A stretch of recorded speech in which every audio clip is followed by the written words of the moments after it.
पुष्प. मग कसं असतं माहिती काय, ज्या वेळेला आपण बघा देवाला हे सगळं अर्पण करतो, देवाला सगळं अर्पण करतो, अर्पण करत असताना 9 भाग आपण अर्पण करतो. 7 रे हा 9 भाग आपण अर्पण करतो. पहिला भाग काय अर्पण करतो आपण, देवाला बघा हळद वाहतो है ना, हळद वाहतो. मग देवाकडून आपल्याला काय मागायचं माहितीये काय, देवा मी तुला हळद वाहतो, तू मला आरोग्य दे. हळद म्हणजे आरोग्याचं प्रतीक आहे ना. देवा मी तुला हळद वाहतो, तू मला आरोग्य दे. देवा मी तुला कुंकू वाहतो, तू मला सौभाग्य दे. सौभाग्याचं लेणं आहे ना कुंकू, म्हणजे किती मोठं मोठं पहिल्याच्या बायका लावत होत्या बघा कुंकू है ना. जेवढं मोठं कुंकू तेवढं नवऱ्याला आयुष्य मोठं. आता बारकं बारकं कुंकू झालं म्हणून बारकं बारकंच आयुष्य वाढले. आता काय आले, कुंकू पण गेलं, टिकली टिकली टिकली तर टिकली नाही, ते नको म्हणायला.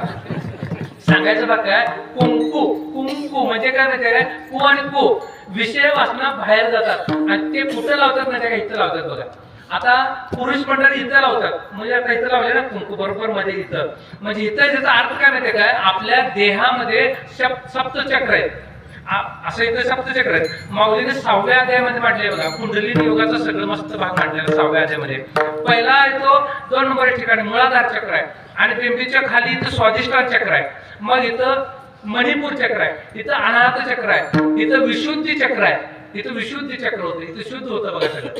आता तुमच्याकडे सगळं शुद्ध होते. कसं माहितीये काय, पाहुणा आला आतून काय म्हणते माहिती काय, पावशीला चांगलं तर आता कशाला काय नाही. तुमच्याकडे प्रकार असतात बघायला ना असं. आणि बाहेरून काय म्हणतात, या या या या या या, म्हणजे शुद्ध झालं. इथं काय झालं, इथं शुद्ध झालं. पर्यटन वेगळं होतं आणि इथं वेगळं, इथं शुद्ध. आणि इथं काय आज्ञाचक्र आहे, म्हणून इथं बंद करायच्या. इथं आपण बंद केलो ना, म्हणून याला शास्त्र आहे.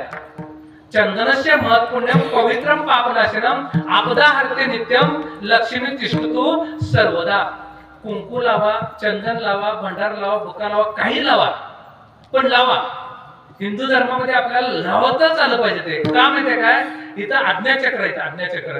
आणि आज्ञाचक्र ज्या वेळेला बंद होतं ना, त्यावेळेला बघा चंदनस्य महत् पुण्यम, चंदन लावल्यानंतर चंदन बुका काही लावा, म्हणजे दरवाजा लावायचा आपल्याला, दरवाजा घराला. मग तो लाकडाचा असू दे, दरवाजा महत्वाचा. तसं चंदनस्य महत् पुण्यम पवित्रम पापनाशनम, देह पवित्र होतो, महत् पुण्यवान होतो. पवित्रम पापनाशनम, पवित्र होऊन पापाचा नाश होतो.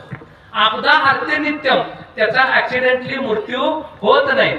आपदा हरते नित्यम लक्ष्मी तिष्ठतु सर्वदा, त्याच्याकडे कायम लक्ष्मी तिष्ठतु उभा राहते. हे शास्त्र आहे, मी सांगत. म्हणून चंदनस्य महत्पुण्यम पवित्रम पापनाशनम आपदा हरते नित्यम लक्ष्मी तिष्ठतु सर्वदा. म्हणून आपण चंदन गंध लावतो बघा, गंध काय ना, गंध लावण्याची परंपरा आपली भारतीय संप्रदायामध्ये. गंध, परत बुक्का, परत म्हणून तुकोबरायाने बुक्का लावला, साऱ्या विषयांचा बुक्का केला. म्हणून दुसरा भाग काय झाला, कुंकू. कुंकू लावतो, काय कुंकू वाहतो, मला तू सौभाग्य दे देवा. तिसरा भाग आहे सिंदूर. सिंदूर इथे लावतात ना, मग मी तुला सिंदूर वाहतो देवा, मला तू सामर्थ्य दे. चौथा भाग आहे बुक्का. तुकोबरायाने बुक्का लावला, तसा बुक्का लावता आला पाहिजे आपल्याला. बुक्का व्हायचा आणि काय, त्यागाची भूमिका. बुक्का म्हणजे त्यागाचं प्रतीक आहे. त्याग केला संसाराचा तुकोबरायाने. तसा बघा महिला मंडळ त्याग करतात नाही, त्याग करतात नाही. कशाचा, लग्न झाल्यानंतर घराचा त्याग करतात, आई वडिलांचा तेवढ्या पुरतं करतात थोडा, आणि जाऊन येतात. सांगायचं भाग काय की त्यागाचं प्रतीक आहे ते. असो. 5वा भाग आहे गुलाल. गुलाल म्हणजे उत्सव. आपण मी तुला गुलाल वाहतो देवा, आपल्याकडे उत्सव वाहू दे. आपण गुलाल उधळतो का, ज्योतिबाच्या नावानं चांग बोलव, गुलाल उधळतो नाही है ना. गुलाल उधळला, भंडारा उधळला, खोबरं उधळला, हा पण उधळला तिकडं, पण प्राप्ती काय झाली नाही.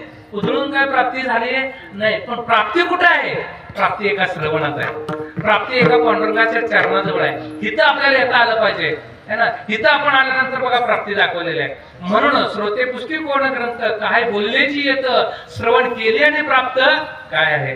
श्रवण केल्यानंतर सर्वच प्राप्ती आहे, सगळी प्राप्ती आहे. कळलं. 5 झाले ना. 6वा भाग आहे. 6वा काय आहे, अक्षता. आपण अक्षता वाहतो देवा, तुला मी अक्षता वाहतो, तू मला काय कर, सामर्थ्य दे. कशाचं सामर्थ्य दे?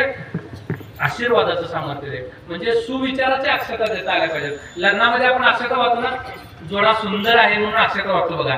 म्हणजे काय? सुविचाराची अक्षता वाहता आल्या पाहिजे. लग्नामध्ये अक्षता वाहतो म्हणजे सुविचार. जोडा छान आहे हो, जोडा सुलक्षणाचा आहे हो म्हणून आशीर्वाद द्यायचा असा. 7वा भाग आहे पाणी, चंदन आणि तुळशी पत्र. देवा मी तुला पाणी, चंदन आणि तुळशी पत्र वाहतो, तू मला काय कर? सत्वगुण दे. लक्षात आलं? म्हणून हे असं त्याला वाहता आलं पाहिजे. हे देवाला आवडतं, हे सगळं देवाला आवडतं. आणि आपण काय करतो?